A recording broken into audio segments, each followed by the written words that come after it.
Selamat pagi, salam dari Bumi Kejalang. Hari ini hari Selasa 13 Julai 2021 dan esok 14 Julai 2021. Esok kita dah nak gaji. So berjimat-cematlah dalam musim PKP ni ya. Dan apa khabar anda di rumah? Jess dan keluarga Sejahtera Asia sihat-sihat sahaja. Dan kepada anda yang baru nak turun kerja, berjimat-jimatlah di jalan raya. Okey, drive safe sebab semalam kita tahu hujan lebat dan ada beberapa kawasan yang telah dinaiki air. So, jadi kalau drive pergi kerja tu hati-hati di jalan raya. Baik, sebelum ni Sejahtera Asia bawakan pelbagai perincian mengenai pelbagai jenis penyakit. Contohnya macam TB, penyakit kanser payudara. Lepas tu ada penyakit hemofilia dan banyak lagi. Dan hari ini kita akan mengupas mengenai penyakit hepatitis. Kita akan bersama dengan yang pakar, of course, iaitu Dr. Muhammad Hafiz bin Johari, Pegawai Perubatan Unit HIV STI Hepatitis C, Pejabat Kesihatan Bahagian Kuching. Selamat pagi doktor, apa khabar? Selamat pagi Jess, terima kasih atas jemputan. Yalah, hari ini kita akan berbicara mengenai hepatitis. Ya, hepatitis. So, expected saya harap akan jadi satu session yang entertaining, at the same time very informative lah. Betul. Untuk audiens kita. Ya, dan sebelum tu kita dah warm up sikit lah doktor. Doktor ni sebab asal dia daripada Semenanjung kan. Lepas tu dah bekerja dekat Kuching dan bekerja dekat Sarawak ni selama 3 tahun. Jadi apa makanan favorite food doktor dekat sini? Masa awal datang Sarawak tu, nang every time landing, benda pertama kami cari adalah yang pun sugar bun. Sugar bun. Lain lepas macam lama di situ, si lalit dah sugar bun ya. Okey, doktor, sebab doktor kan kalau laksa Sarawak pernah rasa tak? Sedap. Nyaman. Saya perasan doktor boleh cakap Sarawak. Dapat nyaman apa? Okey, doktor, kita terus ke soalan sebab kita tahu secara generalnya kita tahu yang hepatitis ni ada hepatitis A, B, C, D dan E. Mungkin doktor boleh terangkan kepada penonton apakah itu sebenarnya hepatitis ni? Okey, terima kasih. So, hepatitis tu secara definition lah, dia punya definisi dia adalah penyakit radang hati. So, ia boleh disebabkan oleh pelbagai perkara lah, pelbagai faktor boleh menyumbang kepada hepatitis. Contohnya jangkitan lah, jangkitan yang kita tahu virus, hepatitis, bakteria boleh, parasit boleh. Juga boleh disebabkan oleh pengambilan alkohol yang secara berlebihan. Boleh disebabkan juga oleh ubat-ubatan, sama ada ubatan preskripsi pada dos yang melebihi therapeutic dos lah, ataupun ada tindak balas yang tidak betul lah antara badan dengan ubatan, ataupun ubatan tradisional lah yang kebanyakannya mengandungi bahan chemical, bahan kimia yang tidak sah lah. Jadi itu adalah hepatitis ya, disebabkan alkohol dan sebagainya. Mungkin doktor boleh terangkan perincian lebih lanjut mengenai jenis virus hepatitis? Untuk umum, hepatitis ni kita ada 5 jenis lah, ikut huruf lah, A, B, C, D dan E. So, ikutkan untuk hepatitis ni dia ada cara transmisi dia yang berbeza lah. Tapi untuk fokus kita hari ini, kita akan bercakap mengenai hepatitis B dan C. Okey. Kalau untuk hepatitis B dan C itu, apa perbezaan yang sebenarnya doktor boleh terangkan? Sebab orang tahu memang hepatitis ni dia ada pelbagai jenis. Tapi hepatitis B dan C memang ada dia punya simptom-simptom sendiri, jenis-jenis dia, apa sebagainya. Fokus kita hari ini hepatitis B dan C. Sebab kedua ni ada persamaan lah dari segi transmisi lah, iaitu melalui darah, melalui cecair badan. So, dan kedua-dua penyakit hepatitis B dan C ni menyumbang kepada peratus besar penyakit bara hati lah. Bara hati? Bara hati. So, dan kedua-dua ni ada peluang untuk menjadi hepatitis yang kronik lah berbanding hepatitis A dan yang lain-lain lah. B dan C ya? Ya. Okey. Dan juga doktor, siapa antara individu yang sebenarnya berisiko untuk mendapat jangkitan ni? Untuk mendapat jangkitan hepatitis B dan C, kita kena faham dia punya kaedah transmisi lah. Seperti yang saya terangkan tadi, sama ada melalui darah ataupun cecair badan yang mengandungi jumlah virus yang cukup untuk menjangkiti seseorang lah. So, kita dah ada dia punya virus, sekarang kita kena tahu dia punya cara masuk badan lah. Portal of entry. Sama ada melalui pendedahan secara terus kepada mukosa. Mukosa tu ada dekat mata, mulut, hidung, ataupun melalui kulit yang luka lah. So, bila kita tahu cara dia masuk, dan baru kita huraikanlah golongan yang berisiko. So, kalau kita kata darah, so paling berisiko adalah ialah bayi yang lahir daripada emak yang dijangkiti virus hepatitis B. Ada banyak lagi golongan lain, contohnya melalui hubungan seksual lah. Hubungan seksual sama ada terlalu banyak pasangan, hubungan seks sejenis, ataupun hubungan seks dengan orang yang dijangkiti oleh penyakit kelamin lain lah, yang mana selalunya individu macam ini dijangkiti oleh memacam penyakit. So, selain daripada yang saya sebutkan tadi, kalau kita kata berkenaan dengan pendedahan virus kepada kulit yang luka, itu adalah yang kita akan implicated lah, yang kita kata berkaitan dengan individu yang mengambil dadah secara suntikan. Juga pendedahan pekerja lah, staf kesihatan di hospital berurusan dengan pesakit-pesakit, dan kadang-kadang kita ada istilah lah needle stick injury bila mana mereka ni menghadapi kecederaan lah yang ada suspicion boleh berlaku transmisi hepatitis B. Oh, kalau untuk disebabkan penyakit hepatitis ni transmission dia adalah melalui darah ataupun cecair badan. Jadi untuk hepatitis B, tempoh pengalaman untuk jangkitan hepatitis B ni berapa lama?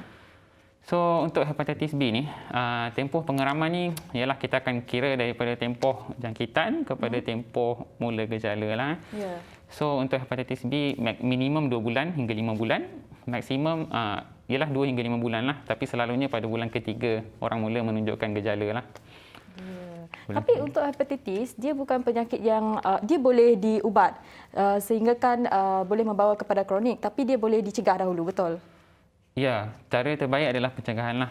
Ya, cara terbaik. Cara terbaik adalah pencegahan. Okey, kita nak tanya lebih lanjut sebab kita nak tahu maksudnya langkah-langkah pencegahan dan bagaimana langkah-langkah untuk menjaga diri daripada terkena jangkitan hepatitis, especially hepatitis B yang kronik. Okey? Jadi kita akan berehat sebentar, jangan ke mana-mana, hanya dalam Sejahtera Asia.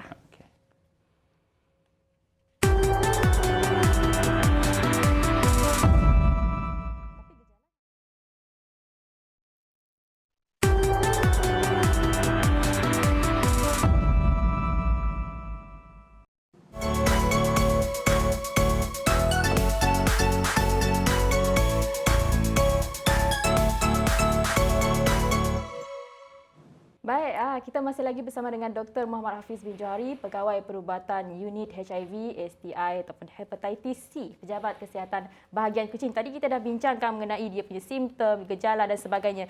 Jadi doktor, untuk langkah-langkah pencegahan ataupun berjaga-jaga, sebab kita tahu kalau untuk penyakit hepatitis ni, kalau tak diubat, dia memang akan menjadi kronik, betul? Jadi apa antara langkah pencegahan ataupun langkah berjaga-jaga? Okey, terima kasih. Okey, bila kita bincang pasal langkah pencegahan, kita kena fahamlah. So, isu dengan pesakit hepatitis B dan C yang kronik ni adalah kebanyakan daripada pesakit hepatitis B ni dijangkiti pada usia awal. Yakni usia antara 0 hingga 5 tahun. So, less than 1 year lah, kurang setahun adalah tempoh. Kebanyakan 90% lah daripada kronik hepatitis B ni datang daripada usia tok. Maksudnya mereka dijangkiti sejurus selepas lahir lah sehingga umur setahun. Jadi bila kita bincang langkah pencegahan, sebab kalau ikutkan trend dunia, terdapat penurunan lah jangkitan. Sebabnya kita mulakan dengan vaksinasi. So bagi ibu yang ada hepatitis B, tendensinya untuk pasnya kepada anaknya adalah agak tinggi. Jadi oleh yang demikian, dunia mula vaksin anak sejurus lahir lah, seperti yang kita ikut plan imunisasi kebangsaan. Lahir sebulan, 6 bulan, macam ni lah. So jadi yang pertama adalah vaksin lah. Yang kedua, ketahui status ibu yang mengandung. That's why yang diwajibkan adalah untuk ibu-ibu yang mengandung ni melalui saringan status jangkitan lah. Kita nak mengurangkan transmisi daripada ibu kepada anak. Sekiranya anak tu dikesan bakal dilahirkan lah daripada ibu yang dijangkiti hepatitis, maka kita akan ada special follow up lah. Budak tu selepas lahir mungkin akan distartkan ubat, akan dinilai oleh pakar di peringkat hospital lah. So, ya daripada peringkat awal. Yang seterusnya bila dah besar sikit, kita akan tengok ni lah adalah untuk kita kurangkan aktiviti berisiko yang menyumbang kepada jangkitan hepatitis B. Seperti yang pada awal tadi lah, kalau perkongsian jarum, aktiviti seksual tak terkawal, tak selamat, berisiko lah. Sebenarnya aktiviti-aktiviti berisiko ni perlu dikurangkan. Namun, sekiranya dah dijangkiti hepatitis B, benda pertama adalah dapatkan rawatan lah. Yang kedua, selalunya kita tak hidup dalam berkumpulan lah. So, jadi sekiranya individu yang mengidap hepatitis B ni, dia perlu alertkan orang sekelilingnya lah. Memang di peringkat pejabat kesihatan, Nang akan buat siasatan lah. Setiap kali ada notifikasi, siasatan akan dijalankan. Pasangan akan dinotifikasi lah status pesakit yang ada hepatitis B. supaya kita akan dapat educate cara untuk menghalang transmisi walaupun duduk serumah. Ya. Sebabnya hepatitis B tu dia dapat hidup atas permukaan dalam 7 hari. 7 hari. Oh, yang lama. Jadi perkongsian barang-barang peribadi, contohnya berus gigi. Dan sanitize juga. Siapa bukan perlu sanitize lah. Maksudnya bila dah diam serumah dengan orang yang ada hepatitis B, kita perlu ada prevention measure lah untuk tak berkongsi barang peribadi sebab ada risiko transmisi. Betul. Tadi disebabkan jangkitan melalui cecair kan dan juga darah dan sebagainya. Jadi possibility kalau luka sikit tu memang akan kena juga kan. Yes. Okey, sebab kita tahu tadi dari jangkitan ataupun virus ni akan jadi kronik daripada awal 0 ke 5 tahun macam tu kan. Maksudnya daripada bayi lagi kita kena lakukan vaksin. Okey, sama seperti penyakit COVID-19. Kita kena dapatkan vaksin untuk cegah penyakit hepatitis ni. Jadi boleh kongsikan maklumat tak doktor mengenai aktiviti yang akan diadakan sempena Hari Hepatitis Sedunia pada 28 Julai nanti? Okey. So yang pertama lah di peringkat dunia lah tema hepatitis tahun ni 28 Julai is hepatitis can't wait. Kita tak boleh tunggu hepatitis. Can't wait. Kita target WHO lah di peringkat dunia target by 2030, 2030 tak ada dah hepatitis kronik ni. So caranya adalah dengan continuously lah kita progress kita punya vaksinasi. So untuk macam tu lah, so kita kena vaksin dan vaksinasi tu akan membantu untuk mencegah populasi yang kebanyakannya end up dengan kronik hepatitis ni lah. Kalau untuk hepatitis untuk dia punya hepatitis sambutan sedunia ni, ada tak apa-apa aktiviti? Selalunya akan like zaman sebelum COVID lah. Pre-COVID sambutan, aktiviti sosial dan sebagainya adalah satu benda yang normal lah, norma terdahulu. Tapi norma baru, sebarang bentuk sambutan ni kita tak galakkan lah sebab dia akan menyebabkan perkumpulan. Cuma what used to be done adalah kita akan mengadakan saringan orang datang lah untuk buat saringan ketahui status. Dah tahu status baru boleh bincang rawatan dan sebagainya. Okey, sebab doktor pun doktor ada in charge juga mengenai sakit COVID-19, betul? Boleh tak doktor kongsikan lebih lanjut mengenai rapid test kit bagi kegunaan aktiviti outreach atau saringan bersasar? Okey. So kalau kita faham golongan yang tendensi untuk ada hepatitis B dan C ni, mereka ni bukan golongan yang kita akan jumpa dengan mudah lah. Maksudnya kita akan jumpa, kita ada NGO lah, macam-macam NGO. So kita ada AADK, kita ada SACS, Sarawak AIDS Concern Society. So selalunya individu yang dalam kumpulan ni, dia akan ada virus-virus lain lah. Sebab tu ada banyak rapid test yang berkaitan. Contoh, so kegunaan rapid test ni adalah di lapangan, kita boleh melihat status orang tu segera.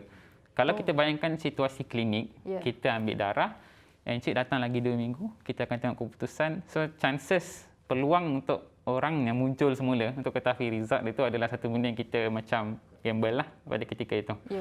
So secara nature-nya macam tu. So bila kita buat test, rapid test ni, maksudnya dalam 15 minit hanya melalui finger prick, kita letak dekat test kit, keputusan akan keluar. Dapat result lah. Dia mengesan antibody lah kepada hepatitis C sekiranya ada. Bila dah tahu, terus boleh rawat. Boleh rawat terus. So, ini pentingnya mengenai rapid test kit tadi bagi kegunaan aktiviti outreach ataupun saringan bersasar. Mungkin pesanan Dr. Hafiz untuk orang ramai di luar sana. Especially kita sekarang ni dah berdepan dengan pandemik COVID-19. Tapi tak dilupakan juga ada sakit-sakit yang lain yang mungkin bergejala yang boleh menjangkiti kita dalam kehidupan seharian. Apa pesanan Dr. Hafiz? Okey. So, berbalik kepada konsep penyakit lah. Yang terbaik adalah pencegahan. So, kita tengok komplikasi daripada kronik hepatitis ni. Hepatitis kronik, komplikasi dia banyak. Bila fungsi hati dah rosak, perlu menjalani macam ada operation yang perlu lalui sekiranya terdapat sistem yang teruk lah, kegagalan fungsi hati dan sebagainya. Individu yang terjangkiti hepatitis kronik ni, chances untuk mereka kualiti hidup yang bagus adalah sikit. Lifespan pun turun. Kebanyakan hidup untuk keluar masuk hospital. Kita tak nak tengok benda ni lah, adalah benda yang tak bagus. So, jadinya cara terbaik untuk generasi sekarang dan akan datang yang pertama adalah vaksin. So, yang kedua adalah untuk mengetahui status. Kalau rasa pernah terdedah, pernah mengambil, pernahlah terlibat dalam apa-apa aktiviti risiko lah, sama ada seksual ataupun pengambilan dadah secara suntikan ataupun pernah ada pasangan yang terdahulu ataupun yang kini yang ada status hepatitis B ataupun C, boleh dapatkan saringan. Dapatkan saringan, ketahui status, dapatkan rawatan. Ya. Okey. Itu yang penting. Ya. Yang penting vaksin lah sebab langkah pencegahan terawal kan. Yes. Jadi sekian sahaja topik kita bersama dengan Dr. Hafiz hari ini, dan Dr. Hafiz sebab kita dah boleh dine in esok. Jadi Dr. Hafiz mungkin nak pergi dine in makan laksa ke? Banyak tempat nak pergi. Banyak tempat nak pergi ya. Bucket list. Baik, selepas ini anda akan bersama dengan saya dan juga Jonathan untuk mengupas isu-isu semasa. Jadi jangan ke mana-mana, hanya dalam Sejahtera Asia.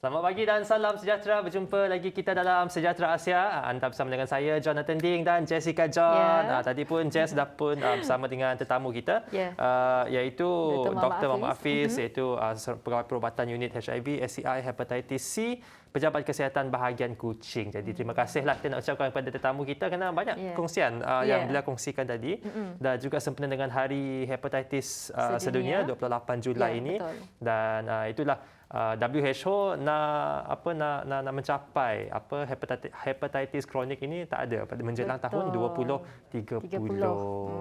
Jadi itulah, terima kasih sekali lagi Dr. Hafiz kita ucapkan. Jadi Jess, apa khabar Jess? Khabar baik John, sihat ni. Dah 2 segmen dah dengan tetamu. Itulah fresh macam kan, dan juga ada khabar gembira kan katanya John? Yes, berita gembira semestinya. Esok saya teruja lah Jess. Teruja. Tak tahu kenapa. Ni kalau tahu mestilah tahu kan, sebab semalam Jawatan Kuasa Pengurusan Bencana Negeri Sarawak JPBNS mengumumkan bahawa negeri Sarawak akan masuk fasa kedua Plan Pemulihan Negara PPN bermula esok hari.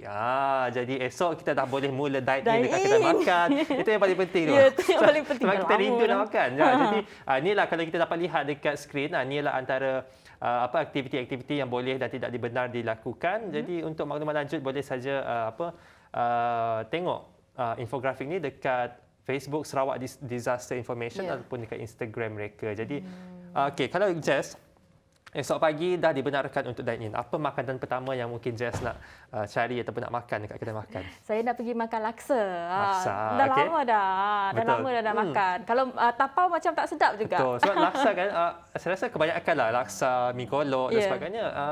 Lagi sesuai dimakan, dah siap terus makan kat meja. Dia panas-panas macam tu. Lepas tu dia ada sediakan sambal, dia ada sediakan limau. Memang boleh ambil-ambil je lah. Jadi itulah saya tak sabarlah nak makan. Seperti namanya laksa.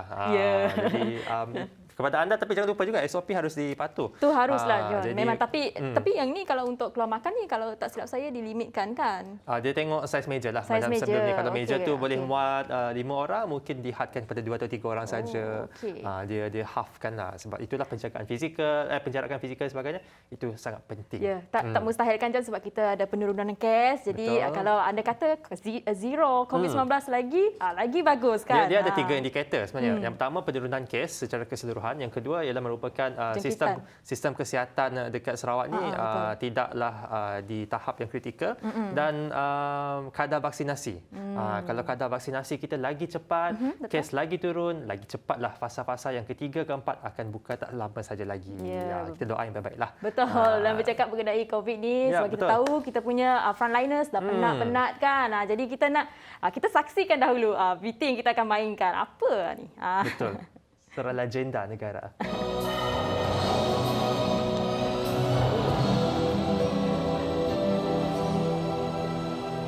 Malam siang menanti malam, bagai betul namanya, masa memisahkan kita. Hingga ku terlupa pada paras lupa.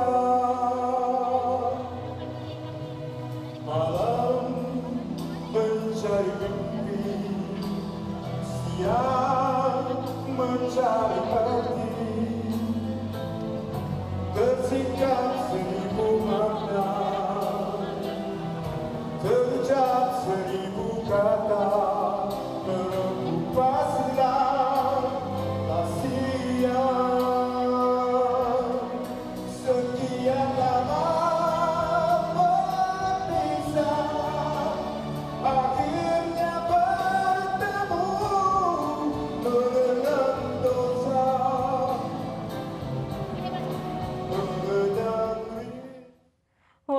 John. Sedap kan? Seorang legenda Itulah. kita, penyanyi tersohor Lepas tu negara. lagi-lagi sekarang lama kita tak tengok konsert. Betul. Lama Dah rasa cakap konsert pula dah macam ni. penyanyi Malaysia tak buat persembahan sebab tak ada konsert dan sebagainya. Jadi itulah Datuk Jamal Abdillah. Betul, kan? Datuk Jamal Abdillah kabarnya sempat menghiburkan para petugas Barisan Hadapan semasa beliau menerima first dose vaksin dekat PPV yang bertempat di Seksyen 19 Shah Alam, Selangor. Jamal juga turut berkongsi momen tersebut menerusi akaun Instagramnya untuk tatapan pengguna media sosial. Kalau kita nampak, kalau lepas tervaksin kita akan ambil gambar kan. Ya. Tapi kalau Datuk Jamal dia siap menyanyi lagi.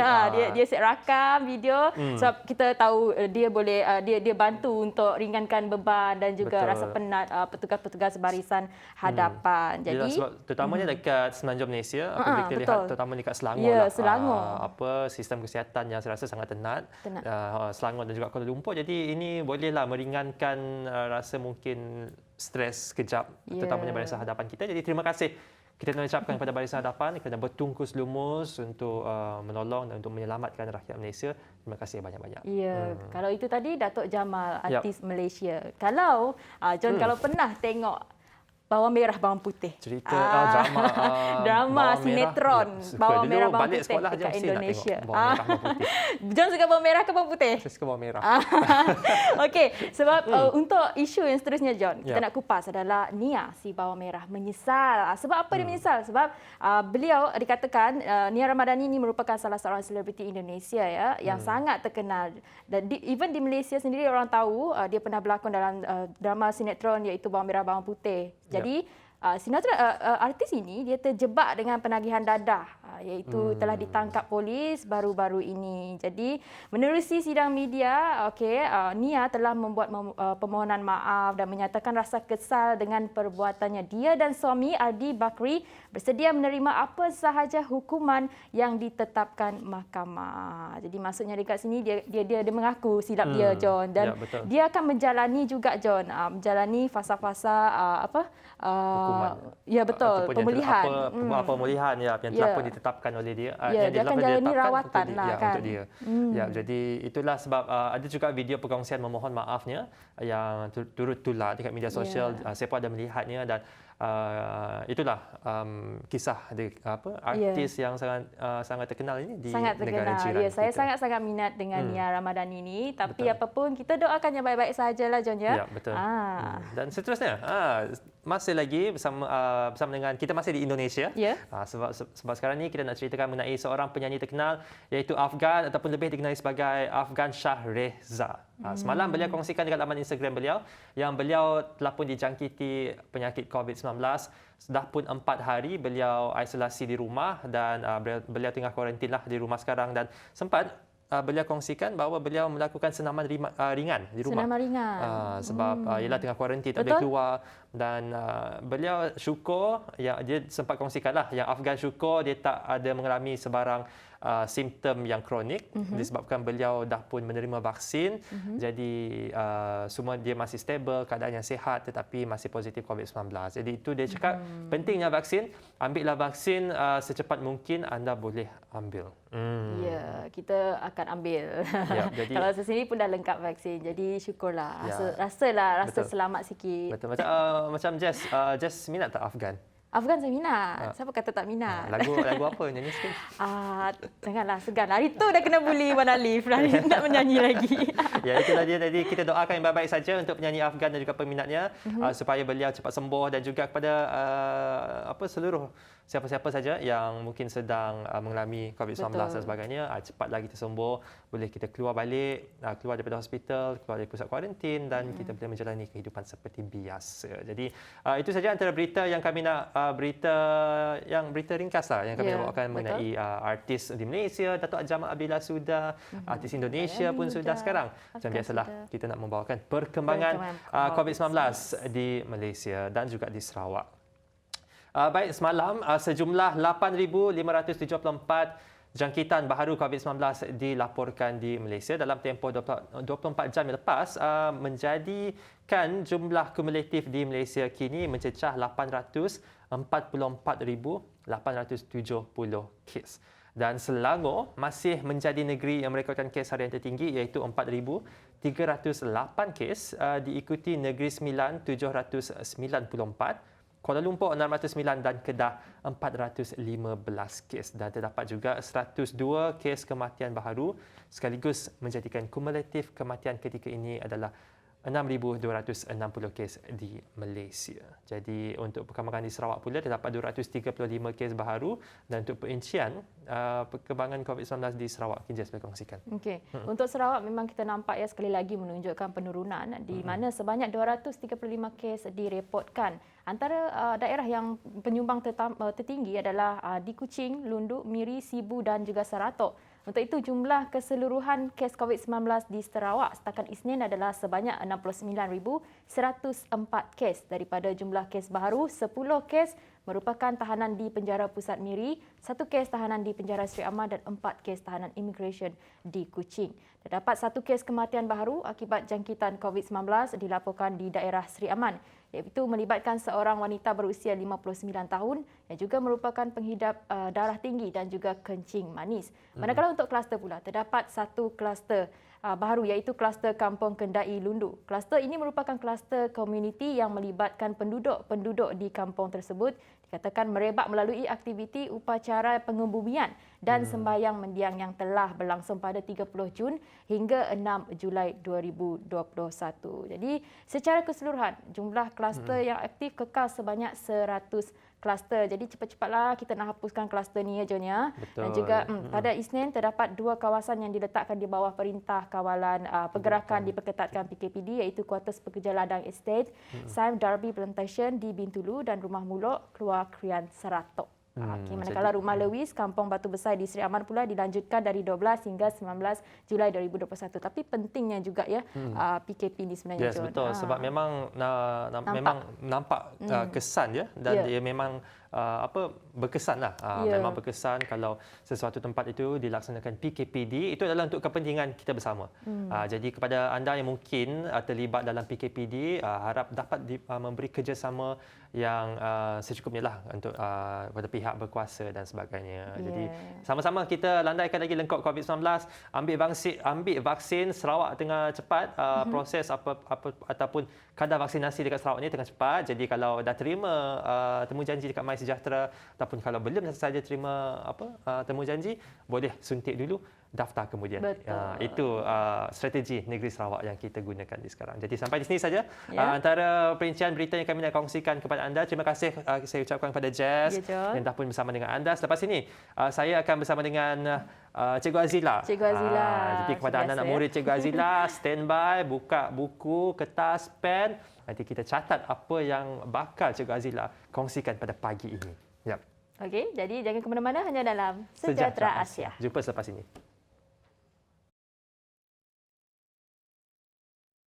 Erti perjuangan masa lalu, kini dan masa depan, berdampingan sebagai bangsa merdeka, budiman di mata dunia. Semesta bergema, suarakan syair pelbagai budaya, pelbagai bangsa membina saksama.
teruskan bangsa. Tak kira siapa, kita duduk semeja. Ini tanah kita, ini tempat kita.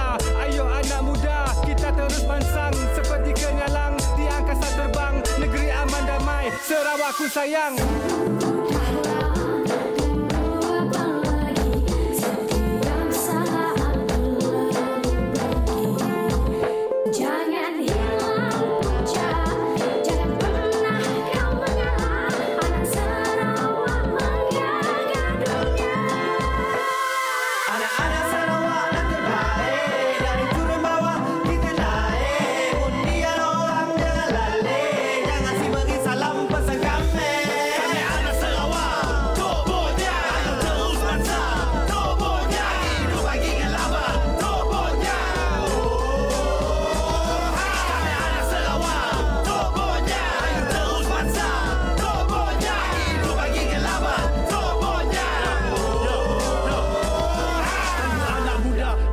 Sudah tiba, misi dan misi pasti kita teruskan bersama. Bagi kebangkitan belia negeri tercinta, ekonomi digital, saranan CM kita. Satu hati, satu jiwa, satu rasa, satu bangsa. Semangat anak Sarawak tidak kira di mana-mana. Bumi kenyala, kebanggaan kita di mata dunia. Demi Sarawak ku serahkan segalanya. Apa yang pandai-pandai mana Sarawak si pandai Sarawak. Sampai New York Mia kita nang bermandai. Jangan dicabar anak Sarawak. The World Heritage for Sarawak.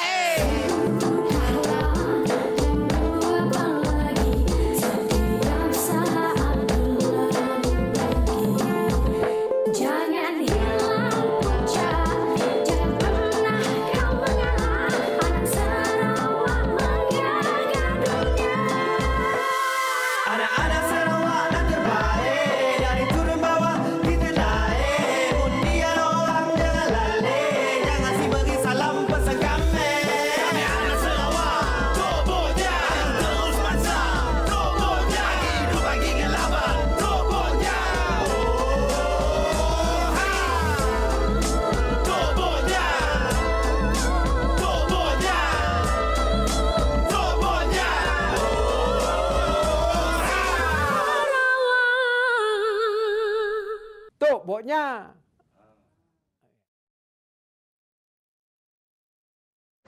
Kembali lagi bersama dengan saya Jonathan Ding di Sejahtera Asia. Baik, di blog ini semestilah kepada anda yang dah tahu kita akan bersama dengan di blog di slot pendidikan kita akan bersama dengan Cikgu Azila sebentar saja lagi. Tapi sebelum itu saya nak raikan dulu komen-komen ataupun live chat yang berada di Facebook Live kita. Jadi kepada anda yang mungkin di Facebook, kami ucapkan selamat pagi dan terima kasih. Jangan lupa untuk komen dan untuk share lah. Jangan lupa untuk share video dan kita boleh berinteraksi di situ. Di sini kita dapat lihat Isma Hasmi, Ayah Rugaya, ramailah Nur Laili. Ni kebanyakannya anak murid Cikgu Azila ni. Jadi okeylah, saya tak nak buang masa, kita ucapkan selamat datang kepada Cikgu Azila.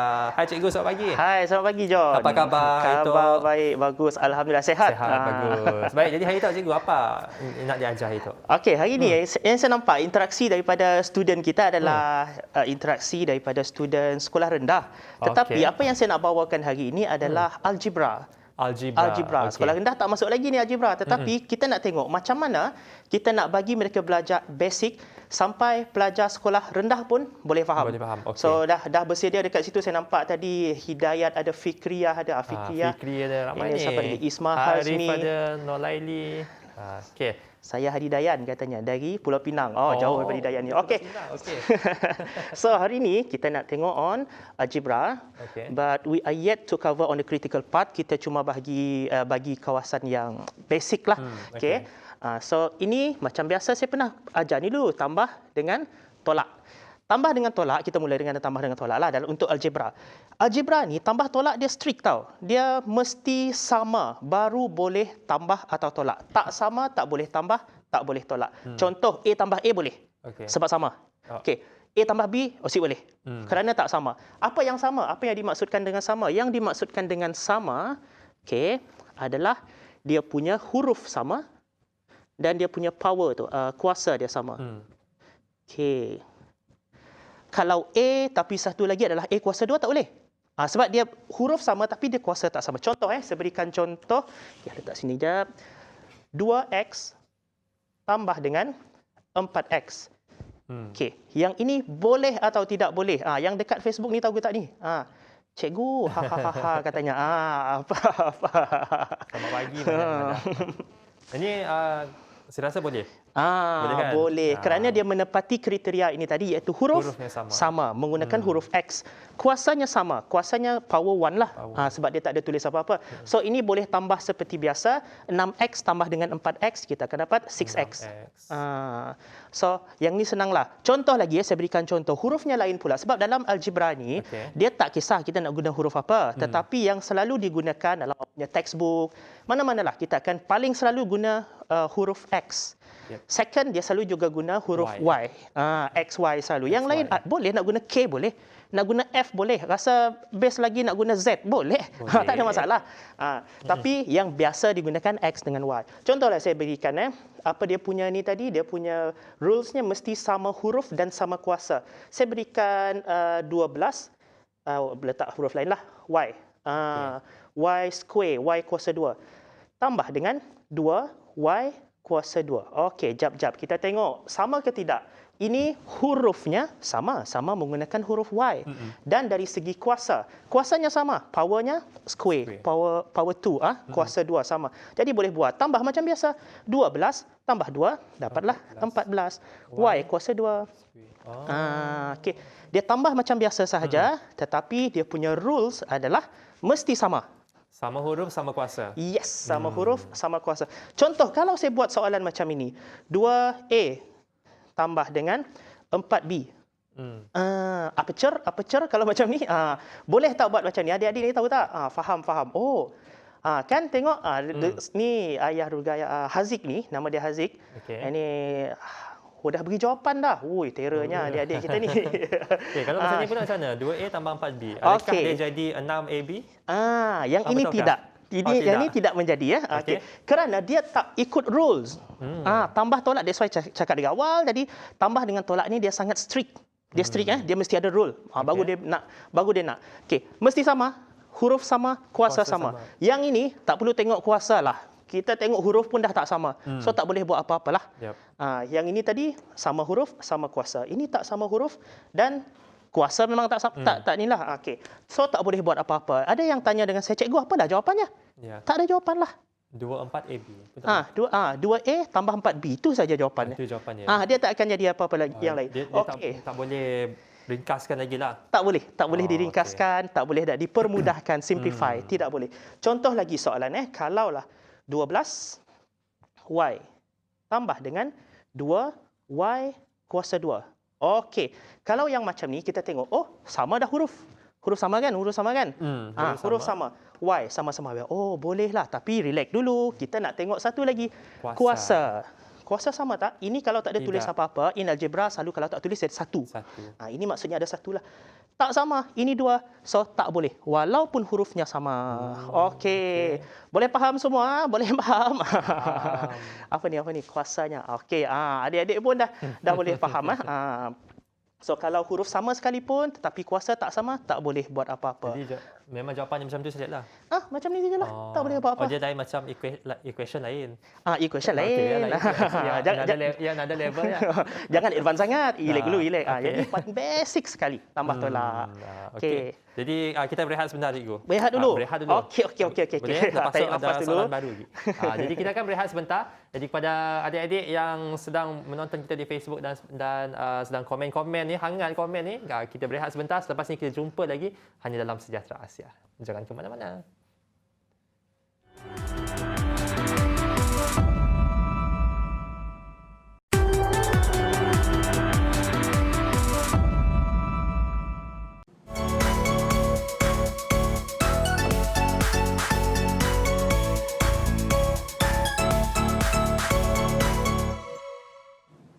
Kembali lagi bersama dengan kami dalam Sejahtera Asia. Baik, masih bersama dengan saya Jonathan Ting dan juga Cikgu Azila. Jadi Cikgu Azila hari ini kepada anda yang mungkin baru saja menyaksikan kita, Cikgu Azila hari itu ajar algebra. Algebra.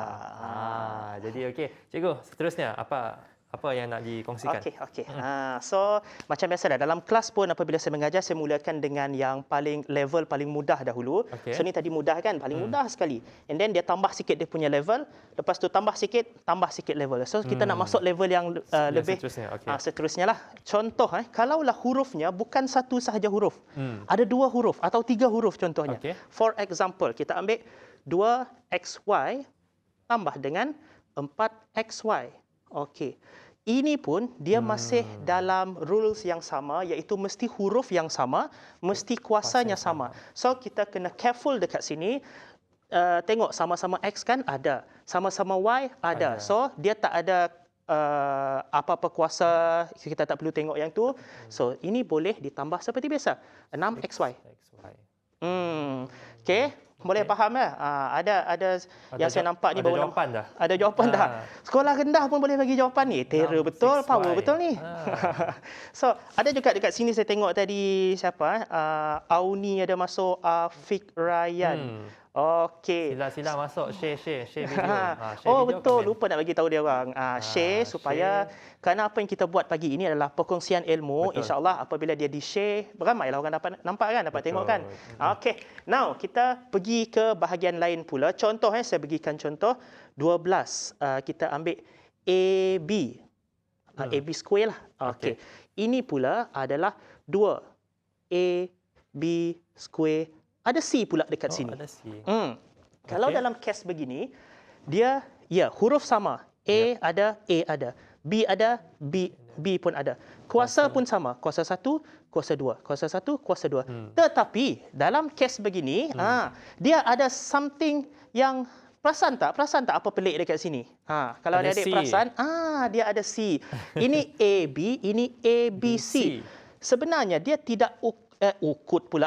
Dia tidak ikut rules yang pertama ini. Kita nak huruf mesti sama. Ni kita consider tak samalah. Sebab dia AB, satu lagi ABC. So tak perlu buat apa-apa dekat sini. Okey, Haziq dia perasan ada C. Okey, good. Boleh faham Darjah 6, darjah 5 kan ni? Boleh faham? Bahaya ni dah terus boleh jadi genius ni lepas ni. Okey. So, next pula, apa kata kita tengok soalan yang berikutnya. Okey, saya berikan nombor yang saya gunakan memang nombor ni saja. Okey. Ada 2, ada 4, 12, 2 supaya kita senang nak synchronize kan nak fahamkan. Okey. Contoh 2x kuasa 2 y. Okey. Tambah dengan 4x y. Okey, dalam kes begini, betul sama nampak sama. Nampak sama. Hurufnya sama. Dah betul dah ni. X sama X, Y sama Y. Tapi ada something yang pelik sikit dekat sini, iaitu dia tak ikut rules yang ini, iaitu rules kuasa. Ini ada kuasa 2, ini tidak ada kuasa. Dia kuasa 1. Ini kuasa 1, ini kuasa 1. Y dah okey dah. X ni memang selalu masalah. Sebab tu jadi X kan. Tak ada apa-apa tak ada apa-apa meaning tak ada. Okey. So, yang ini tak boleh dibuat apa-apa. So dia kekal menjadi 2x square y plus 4xy. Jangan nak dijadikan 6x kuasa 2y. Jangan. Okey. Boleh saya tunjukkan lagi? Boleh. Saya nak lagi ni. Okey, Dayang Auni. Okey, Dayang Auni dah tetap dah. Okey. So, apa lagi soalannya? Okey. Saya berikan contoh lagi. Contoh kita ambil nombor 12 dengan 2 belum. 12 x y z lah contohnya. Ini kuasa 2. Okey, lepas itu dekat sini 2 x z kuasa 2 y. Okey, saya nak berikan situasi yang berbeza pula. Okey. Yang ini 12. Macam lagi complicated ni. Tapi don't worry Okay. Tarik nafas dulu yang kat rumah berapa orang ni? Okey, tarik nafas dahulu. Okey, buka mata besar-besar. Jangan tidur lah. Okey. So now, apa yang kita boleh lihat dekat sini, kita ingat nak tambah ataupun nak tolak dalam algebra, dia mesti ikut ini punya rules. Sama kuasa, sama huruf. Okey, 12, 2, okey. X, okey. Y, ada Y. Z kuasa 2, Z pun kuasa 2. Adakah dia sudah mengikuti kedua-dua rules ini? Ikut. Dah, ikut kan? Dia huruf sama. Yep. X, Y, Z. Kuasa sama. X kuasa 1, Y kuasa 1, Z kuasa 2. Walaupun awak nampak dia macam pelik sikit kerana susunan dia tak sama. yang tu tak ada masalah. Susunan tak sama tak ada masalah. Sebab dekat sini kita tak kata pun susunan mesti sama. Kan? Okey. Jadi tambah macam biasa. 12 tambah 2 kita akan dapat 14. X Y ikut je. Z square. Okey, susah sangat ke algebra tadi kan? Susah tak? Susah tak? Boleh komen tak? Susah tak? So bila kita dah belajar algebra ini slow satu persatu. Insya-Allah dia tak susah mana pun. Faham dia punya konsep. Macam mana complicated pun, tengok dari awal sampai akhir dia punya nombor semakin complicated, huruf yang diberikan semakin complicated. Tapi patoran dia masih sama. Kita based on konsep ini sahaja. Everything will be easy lah. Cara penyelesaiannya pun sama juga. Iya, betul. Jadi, itulah. Tapi saya rasa kalau matematik ni cikgu, dia perlu banyak latihan. Dia perlu banyak latihan supaya lagi cepatlah untuk menyelesaikan satu soalan tu. Dan ini sebagai contoh algebra. Tapi ini kalau esok tanya lagi, mungkin saya boleh lupa ni. Itulah latihan tu penting. Ini memang selalu terjadilah. Student kadang-kadang dalam kelas dah boleh faham, boleh cikgu. Berapa peratus faham? 80% mana? Dah 80 cikgu, 100 cikgu. Dia kata, okey, confident. Esok tanya, dah belajar ke cikgu? Dah belajar ke cikgu tanyanya. Jadi sampai ya jelah cikgu antara yang Okey. Jadi itulah Cikgu Azila kongsi hari ini algebra sebenarnya senang untuk faham. Jadi dari yang soalan paling basic sehinggalah soalan yang agak complicated sikit, tetapi sebenarnya ada lagi banyak complicated. Tapi ini yang basic, bolehlah kita faham kali ini. Boleh kan? Adik-adik semua komen ingat, boleh, semua cakap okey. Jadi sampai di sini saja siaran Sejahtera Asia untuk hari ini. Terima kasih kita ucapkan kepada para penonton. Jangan lupa untuk patuhi SOP. Walaupun esok Sarawak dah boleh dine in, cikgu. Esok dah boleh masuk, dah boleh pergi kedai makan dan sebagainya. Tapi make sure patuh SOP. Okey, mun pada 2 orang satu meja, 2 orang lah satu meja. Jangan nikmat tok ditarik balik lagi. Dapat makan di luar. Menyesal kita. Jangan. Patuh SOP. Baik. Jadi saya Jonathan Ting bersama dengan Cikgu Azila dan ucapkan terima kasih. Kita jumpa lagi di masa yang akan datang hanya dalam Sejahtera Asia. Daripada inspirasi kami cetuskan inovasi. Jaga diri. Bye-bye.